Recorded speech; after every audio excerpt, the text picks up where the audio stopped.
Pengertian negara.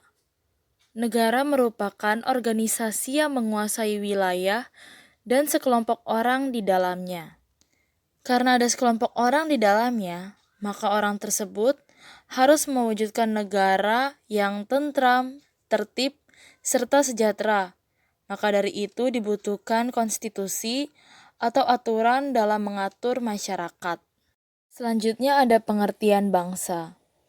Bangsa merupakan suatu kelompok manusia yang dianggap memiliki identitas bersama dan mempunyai kesamaan bahasa, agama, budaya, dan sejarah. Bangsa ini berkaitan dengan negara, karena jika dilihat bangsa terlebih dahulu ada, sehingga ketika mereka sadar akan adanya kesamaan, maka mereka membentuk suatu negara. Lalu ada teori terjadinya negara. Teori terjadinya negara ini ada 5. Yang pertama adalah teori teokrasi. Teori teokrasi dibilang bahwa negara berdasarkan kehendak Tuhan. Jadi di mana pemerintahnya itu sebagai wakil Tuhan dan negara juga terbentuk atas kehendak Tuhan. Lalu yang kedua ada teori organik atau juga disebut teori hukum alam. Terjadi karena faktor alamiah. Nah, teori ini menganggap negara terjadi seperti halnya kelahiran dan kematian. Negara secara alamiah bersumber dari manusia sebagai makhluk sosial yang memiliki kecenderungan untuk berkumpul dan berhubungan dengan masyarakat dengan tujuan memenuhi kebutuhannya. Selanjutnya ada teori perjanjian. Nah, teori perjanjian ini dibilang negara terbentuk akibat adanya perjanjian masyarakat. Teori ini beranggapan bahwa dulu manusia hidup sendiri, sehingga mereka buat semacam kekacauan dan pada akhirnya mereka sadar dan akhirnya membuat peraturan atau perjanjian. Lalu yang keempat ada teori kekuasaan. Teori kekuasaan di sini dibilang bahwa negara terbentuk karena adanya kekuasaan. Jadi dahulu orang yang memiliki kekuasaan sehingga bisa mempengaruhi orang yang tidak memiliki kekuasaan. Sehingga orang yang punya kuasa akan mempengaruhi untuk membentuk negara. Lalu yang kelima ada teori kedaulatan. Nah, di sini keberadaan negara sebagai kekuasaan tertinggi. Jadi, negara bisa mengatur kehidupan masyarakat. Lalu ada bentuk negara. Bentuk negara ini ada 2, yaitu negara kesatuan dan juga ada negara serikat atau federasi. Negara kesatuan adalah negara yang hanya berdiri satu negara saja. Contohnya Indonesia. Nah, negara kesatuan ini juga bisa melaksanakan 2 sistem pemerintahan, yaitu sentralisasi, yang semuanya diatur oleh pemerintah pusat atau negara, dan juga ada desentralisasi atau otonomi daerah. Lalu ada negara serikat atau federasi. Di sini adalah gabungan dari beberapa negara yang menjadi satu dalam sebuah serikat. Contohnya Amerika Serikat. Lalu ada negara Indonesia, negara yang merdeka pada 17 Agustus 1945. Negara yang melahirkan kesatuan akibat adanya persamaan nasib yang terjadi. Karena dulu kita dijajah dan ada rasa persamaan nasib, sehingga masyarakat Indonesia ini membentuk sebuah negara supaya mereka dapat tumbuh dan berkembang untuk tujuan bersama. Unsur negara sebenarnya dibagi 2, yaitu yang satu unsur pembentuk negara atau konstitutif, yang di dalamnya ada wilayah atau daerah, rakyat, pemerintah yang berdaulat. Yang kedua ada unsur deklaratif, yaitu pengakuan oleh negara lain. Kita masuk ke unsur pembentuk negara. Nah, Yang pertama adalah wilayah atau daerah. Wilayah atau daerah yang terdiri dari daratan, lautan, dan udara. Seperti yang kita ketahui, daratan bisa dibatasi oleh pegunungan. Laut dibatasi oleh batas seperti zona ekonomi eksklusif. Lalu yang kedua adalah rakyat. Rakyat merupakan kumpulan manusia yang hidup bersama di suatu negara. Kita tahu bahwa negara tidak bisa hadir tanpa adanya rakyat. Yang ketiga, pemerintah yang berdaulat. Negara bisa hadir akibat adanya pemerintah yang mengatur masyarakat. Selanjutnya ada unsur deklaratif, yaitu pengakuan oleh negara lain. Diakui oleh negara lain yang sudah merdeka. Nah, dimaksud di sini merupakan tanda bahwa suatu negara yang baru telah memenuhi persyaratan konstitutif. Atau yang tadi saya bilang, wilayah atau daerah, rakyat, pemerintah yang berdaulat. Dan diterima sebagai anggota baru dalam hubungan antar negara. Selanjutnya, saya Hasna Hudia akan membahas slide 9 sampai 14. Nah, yang pertama pada slide 9 ini membahas pengertian batas negara. Wilayah negara itu daerah atau lingkungan yang menunjukkan batas-batas suatu negara, di mana dalam wilayah tersebut negara yang bersangkutan dapat melaksanakan kekuasaannya, sehingga menjadi tempat berlindung bagi rakyat sekaligus sebagai tempat untuk mengorganisir dan menyelenggarakan pemerintahannya. Jadi batas negara itu adalah wilayah negara yang sudah disepakati sebagai batas dengan negara lain. Kemudian di slide 10 ada batas wilayah daratan.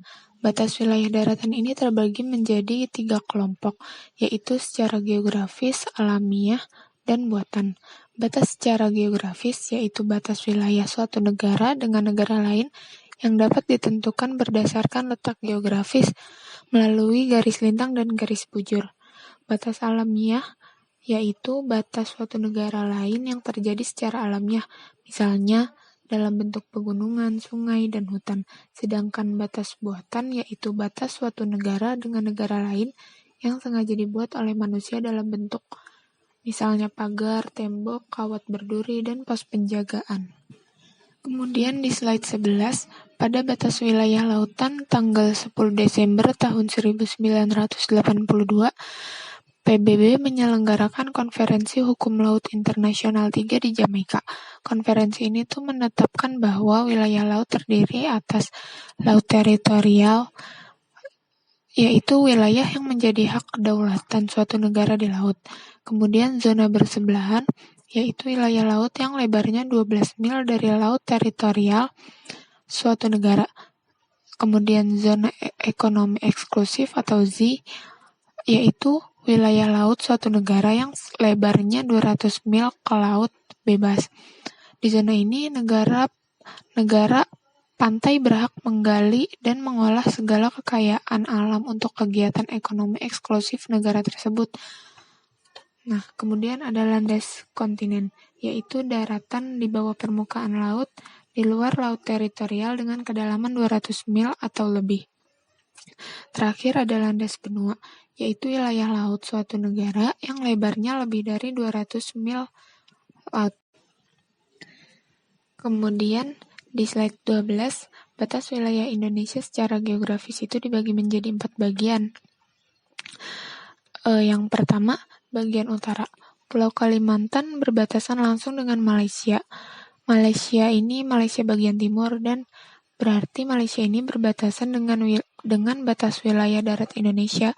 Kalau batas lautnya itu mencakup 5 negara, yaitu Malaysia, Singapura, Thailand, Vietnam, dan Filipina. Kedua, bagian timur. Di bagian timur Indonesia ada Pulau Papua. Di wilayah timur ini, Papua berbatasan langsung dengan daratan Papua Nugini dan perairan Samudra Pasifik. Kemudian bagian selatan. Untuk batas darat Indonesia berbatasan langsung dengan Timor Leste. Untuk batas lautnya ada perairan Australia dan Samudra Hindia. Sebelum tahun 1999, Timor Leste ini sempat menjadi wilayah Indonesia yang disebut Provinsi Timor Timur. Tapi akhirnya ia memisahkan diri dari Indonesia untuk menjadi negara sendiri. Yang terakhir ada bagian barat. Bagian barat Indonesia ini berbatasan langsung dengan Samudra Hindia dan perairan negara India. Secara geografis, daratan Indonesia terpisah jauh dengan daratan India, tapi keduanya memiliki batas wilayah pulau di mana ada titik tertentu di sekitar Samudra Hindia dan Laut Andaman. Pulau tersebut ialah Pulau Ronde yang terletak di Aceh dan Pulau Nicobar yang terletak di India. Kemudian, di slide 13 terdapat fungsi negara. Fungsi negara menurut Montesquieu mencakup 3 tugas pokok, yaitu fungsi legislatif yang membuat undang-undang, yang kedua fungsi eksekutif, yaitu melaksanakan undang-undang, dan fungsi yudikatif, yaitu mengawasi agar semua peraturan ditaati. Sedangkan fungsi negara secara umum, yang pertama itu ada fungsi keamanan dan ketertiban. Jadi negara harus menjaga keamanan dan ketertiban di negaranya. Selain itu, keamanan dan ketertiban dapat mencegah bentrokan-bentrokan dan pertikaian yang terjadi antar manusia di dalam kehidupan masyarakat sehari-hari. Kemudian ada fungsi kesejahteraan dan kemakmuran. Nah, negara ini berfungsi untuk berusaha sebaik-baiknya menciptakan kesejahteraan dan kemakmuran rakyatnya. Usaha tersebut misalnya dengan pembangunan segala bidang dan menciptakan sistem ekonomi yang baik demi terciptanya kesejahteraan dan kemakmuran. Kemudian ada fungsi pertahanan. Fungsi ketahanan negara berkaitan dengan pertahanan dari serangan negara lain. Oleh karena itu, diperlukan pengadaan alat pertahanan negara serta personil keamanan yang terlatih dan tangguh. Contohnya itu kayak TNI dan Polri. Yang terakhir itu ada fungsi keadilan. Keadilan bagi setiap warga negara ini harus ditegakkan tanpa membeda-bedakan. Oleh karena itu, dibentuklah badan-badan peradilan negara yang harus menjamin keadilan setiap warga negaranya. Selanjutnya, terdapat tujuan negara. Menurut Roger H., yang pertama itu memelihara keamanan, ketertiban, dan penyelenggaraan kepentingan umum. Yang kedua, pertahanan diri yang berkuasa untuk tetap berada dalam kedudukannya. Sedangkan secara umum, tujuan negara itu meliputi yang pertama untuk memperluas kekuasaan. Maksudnya ini dengan berkembangnya kemajuan-kemajuan pada saat ini, negara kekuasaan itu harus menghendaki agar negaranya menjadi jaya, menjadi lebih besar. Kemudian yang kedua, untuk menyelenggarakan ketertiban hukum. Negara bertujuan ingin mewujudkan kesejahteraan umum, yaitu elemen masyarakatnya yang di dalamnya ada kebahagiaan, kemakmuran, dan keadilan sosial bagi seluruh rakyat negara itu. Berikutnya ada konstitusi. Konstitusi ini berasal dari bahasa Prancis, yaitu constituer yang berarti membentuk. Sedangkan menurut Kamus Besar Bahasa Indonesia, konstitusi adalah segala ketentuan dan aturan tentang ketatanegaraan. Lalu, menurut K.C. Weir, konstitusi adalah keseluruhan sistem ketatanegaraan suatu negara yang berupa kumpulan peraturan yang membentuk, mengatur, atau memerintah dalam pemerintahan suatu negara. Sedangkan menurut Sumantri, konstitusi ini berasal dari constitution yang dalam bahasa Indonesia kita jumpai dengan istilah hukum dasar atau undang-undang dasar. Maka, di dalam ketatanegaraan Republik Indonesia, konstitusi ini diartikan sama dengan undang-undang dasar yang memuat peraturan dan ketentuan-ketentuan pokok yang menjadi sumber perundang-undangan, baik yang tertulis maupun yang tidak tertulis. Tujuan konstitusi. Menurut C.F. Strong menyatakan bahwa prinsipnya tujuan konstitusi adalah untuk membatasi kesewenangan tindakan pemerintah untuk menjamin hak-hak yang diperintah dan merumuskan pelaksanaan kekuasaan yang berdaulat. Oleh karena itu, setiap konstitusi senantiasa memiliki dua tujuan. Yang pertama, untuk memberikan pembatasan dan pengawasan terhadap kekuasaan politik, dan yang kedua, untuk membebaskan kekuasaan dari kontrol mutlak para penguasa serta menetapkan batas-batas kekuasaan bagi penguasa. Nah, oleh karena itu, dengan tujuan konstitusi menurut C.F. Strong, maka kita dapat mengetahui tujuan konstitusi secara umum. Yang pertama, membuat batasan kekuasaan. Hal ini untuk menghindari terjadinya kesewenangan yang dilakukan penguasa terhadap rakyatnya dan membatasi kekuasaan penguasa sehingga tidak melakukan tindakan yang merugikan masyarakat banyak. Yang kedua, memberikan perlindungan terhadap hak asasi manusia. Nah, dengan adanya konstitusi, maka setiap penguasa dan masyarakat wajib menghormati hak asasi manusia dan berhak mendapatkan perlindungan dalam melakukan haknya, sehingga kehidupan di dalam bernegara akan menjadi lebih teratur dan sejahtera dengan menghargai satu sama lain. Yang ketiga, memberikan pedoman bagi penyelenggara negara. Hal ini dimaksudkan agar negara dapat berdiri dengan kokoh sesuai dengan konstitusi yang ada atau sesuai dengan Undang-Undang Dasar. Selanjutnya, fungsi konstitusi. Menurut Hen van Marshaven dan Geer van der Tang, fungsi konstitusi ini merupakan sebagai akta pendirian negara. Dan konstitusi ini dijadikan bukti otentik tentang eksistensi dari suatu negara sebagai badan hukum. Nah, jadi untuk memenuhi fungsi tersebut, maka setiap negara di dunia selalu berusaha untuk memiliki konstitusi. Fungsi konstitusi, baik tertulis maupun tidak tertulis, juga dijelaskan oleh Jilmi Asidik. Yang pertama, yaitu untuk penentu dan pembatas kekuasaan organ negara, yaitu pengatur hubungan antar organ negara dengan warga. Hal ini agar penguasa tidak bertindak sewenang-wenang terhadap rakyat. Yang kedua, untuk pemberi atau sumber legitimasi terhadap kekuasaan negara maupun kegiatan penyelenggaraan kekuasaan negara. Hal ini juga untuk mengatur hukum dan penerapannya di dalam kehidupan bermasyarakat. Kemudian yang ketiga, sebagai penyalur atau pengalih kewenangan dari sumber kekuasaan yang asli. Nah, dalam demokrasi ini disebut oleh rakyat. Kemudian yang keempat, fungsi simbolik sebagai pemersatu bangsa, sebagai rujukan identitas bangsa, dan sebagai pusat upacara. Yang kelima, sebagai sarana pengendalian masyarakat, dan yang terakhir, sebagai sarana perekayasaan dan pembaharuan masyarakat, atau yang biasa disebut dengan social engineering atau social reform. Kemudian ada perubahan konstitusi atau yang biasa disebut dengan amandemen. Amandemen ini adalah perubahan resmi pada dokumen resmi atau catatan tertentu, dapat berupa perubahan, penghapusan, maupun penambahan terhadap suatu peraturan.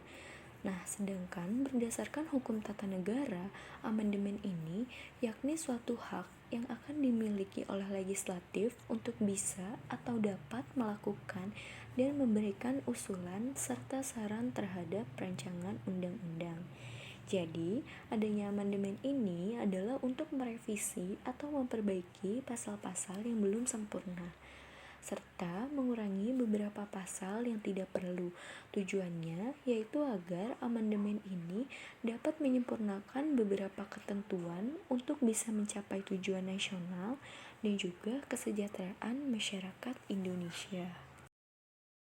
Sebelum melakukan amandemen, maka harus memenuhi syarat-syarat amandemen yang terdapat pada pasal 37 Undang-Undang Dasar 1945 ayat 1 sampai 5, yang dimana pada ayat 1 menyebutkan bahwa usul perubahan diajukan oleh minimal 1 atau 3 anggota MPR. Kemudian pada ayat 2, alasan terhadap perubahan pasal tersebut haruslah jelas. Dan pada ayat ketiga, sidang MPR harus dihadiri minimal 2 atau 3 anggota MPR. Kemudian pada ayat 4, keputusan perubahan harus disetujui minimal 50% ditambah 1 anggota MPR. Dan yang terakhir, pada ayat 5 menyebutkan bahwa mengenai bentuk negara itu sudah tidak dapat diubah lagi.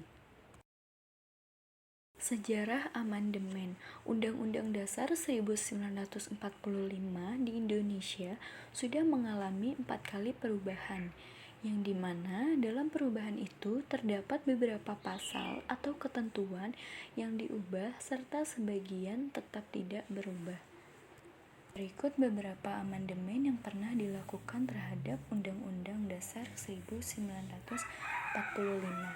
Yang pertama, pada Amandemen 1, yaitu tanggal 19 Oktober tahun 1999, yang menjadi inti ialah mengenai pergeseran kekuasaan eksekutif. Di dalam hal tersebut, Presiden juga dianggap terlalu kuat sehingga perlu dilakukannya amandemen. Kemudian pada Amandemen 2, tanggal 18 Agustus tahun 2000, lebih menitik beratkan pada perubahan pemerintah daerah, DPR, dan juga mengenai kewenangan DPR, lagu kebangsaan, dan lambang negara Indonesia. Kemudian pada Amandemen 3, tanggal 10 November tahun 2001, amandemen ini menitik beratkan pada perubahan kewenangan MPR, kepresidenan, kekuasaan kehakiman, keuangan negara, dan perubahan pada kedaulatan negara. Sedangkan pada amandemen 4, yaitu tanggal 1 sampai 11 Agustus 2002, yang menjadi inti dari amandemen yang terakhir ini adalah mengenai mata uang, bank sentral, pendidikan atau kebudayaan, perekonomian nasional, juga kesejahteraan sosial. Selanjutnya, saya akan menjelaskan tentang unsur-unsur konstitusi.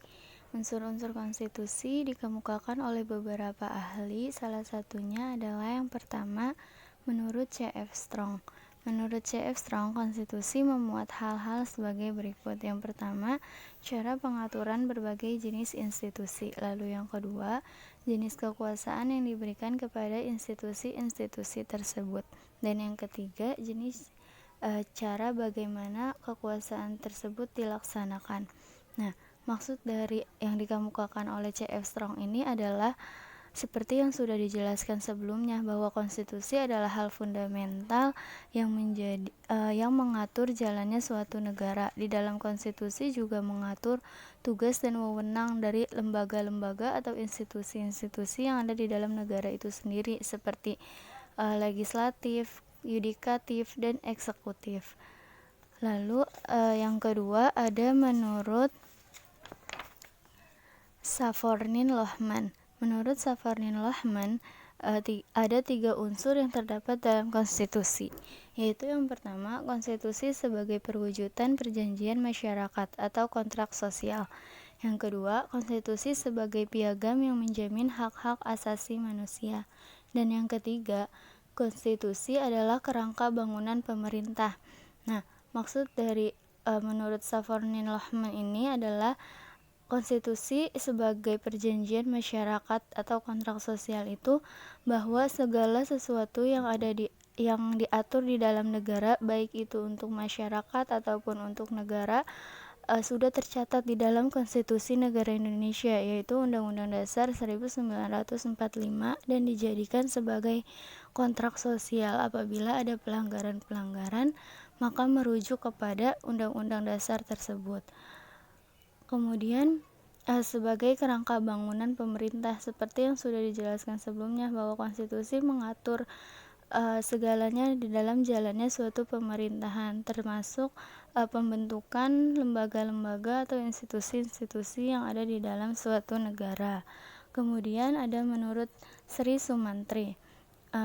Menurut Sri Sumantri, yaitu yang pertama ada pengaturan tentang perlindungan hak asasi manusia dan warga negara. Yang kedua, pengaturan tentang susunan ketatanegaraan suatu negara yang mendasar. Kemudian yang ketiga, pembatasan dan pembagian tugas-tugas ketatanegaraan.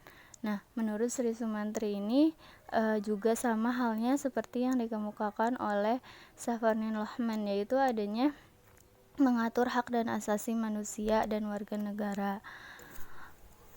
Setelah membahas tentang unsur-unsur konstitusi menurut beberapa ahli, selanjutnya ada unsur-unsur konstitusi secara umum di dalam suatu negara, yaitu Konstitusi di dalam suatu negara secara umum memuat atau berisi tentang hal-hal berikut. Yang pertama, memuat mengenai gagasan politik, moral, dan keagamaan serta perjuangan bangsa.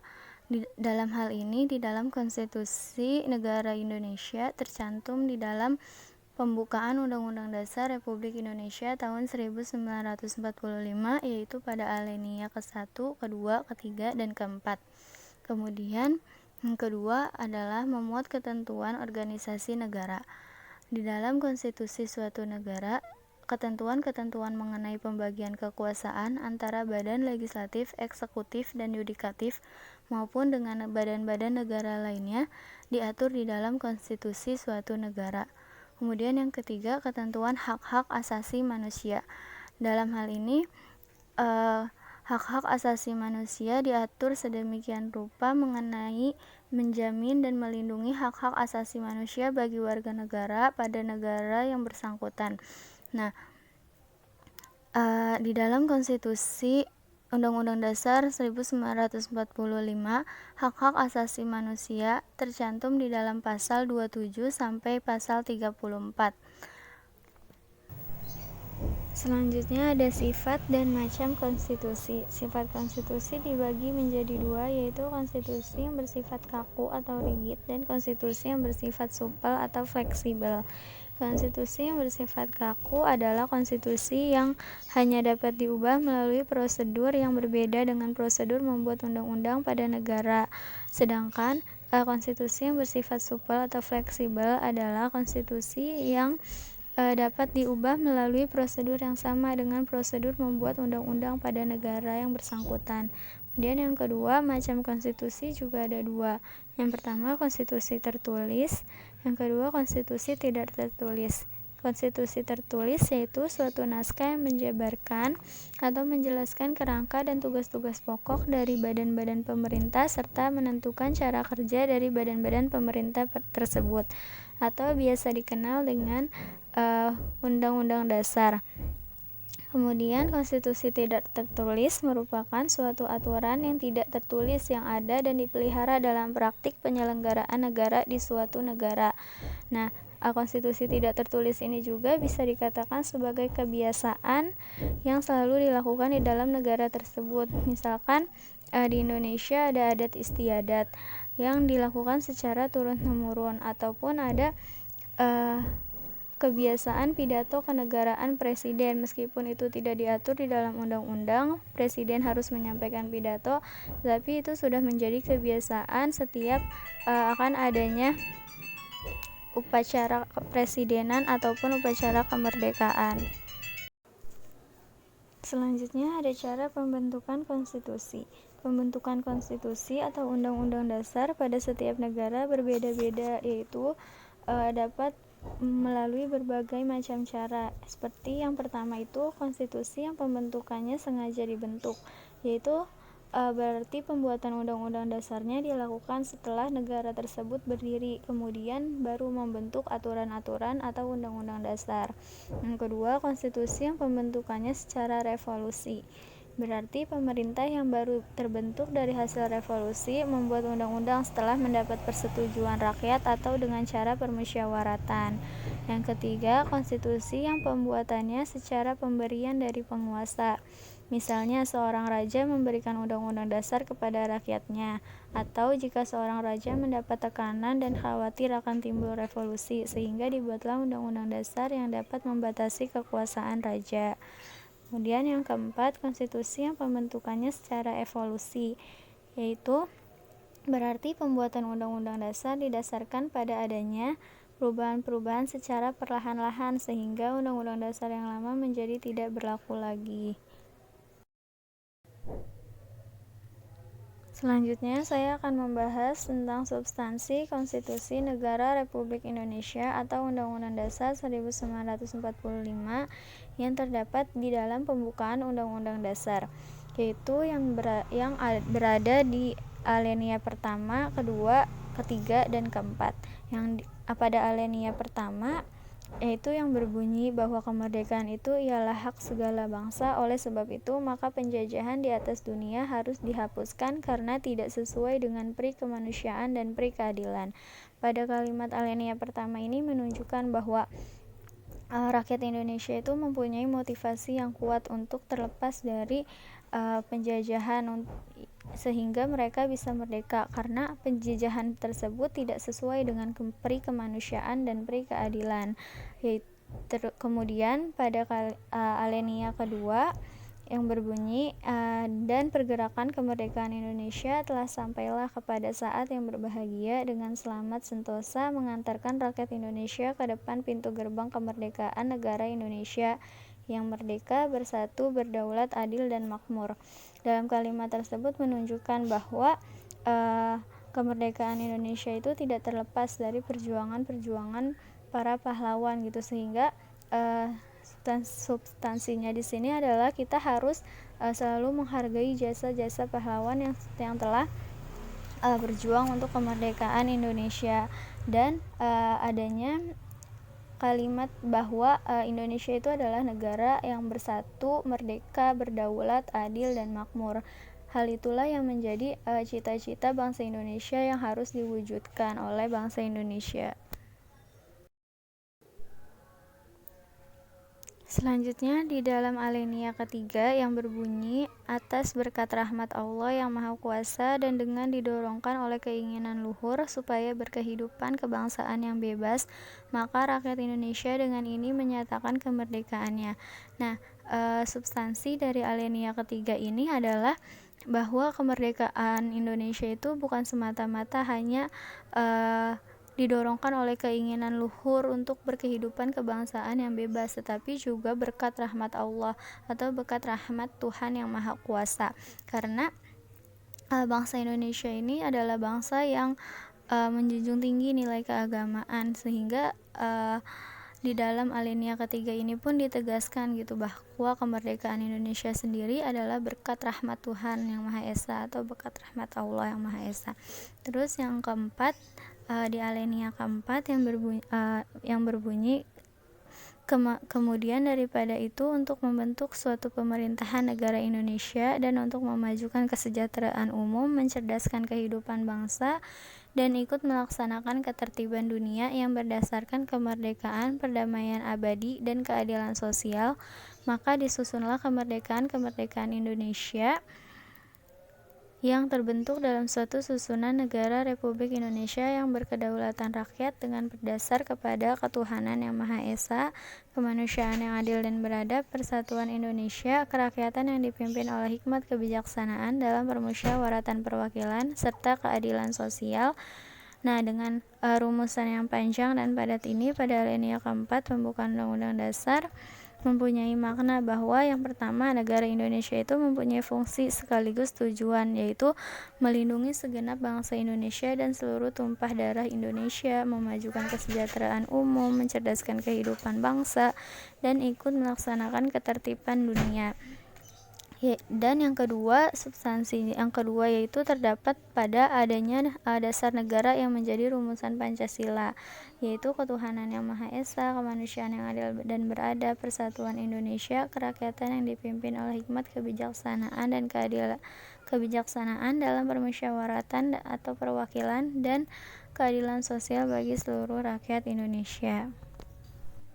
Selanjutnya adalah isi dari Konstitusi atau Undang-Undang Dasar 1945.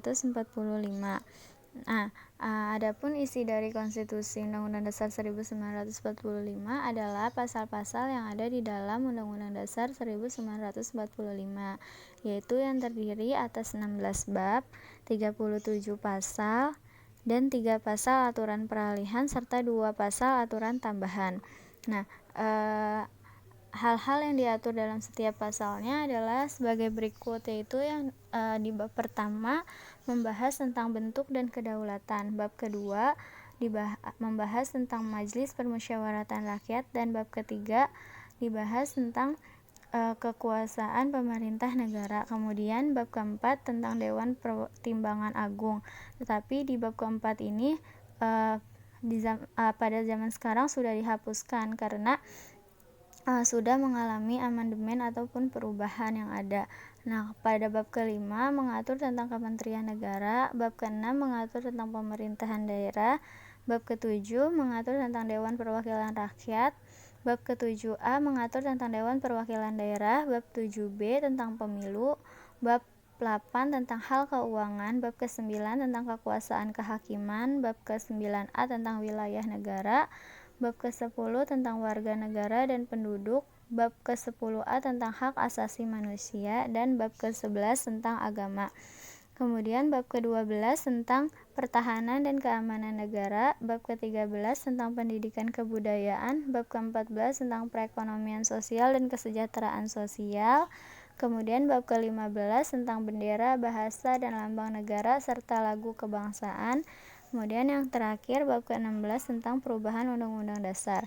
Nah, penjabaran dari bab-bab tersebut adalah hal-hal yang diatur di dalam Undang-Undang Dasar mengenai pemerintahan atau mengenai negara agar dapat berjalan dengan baik.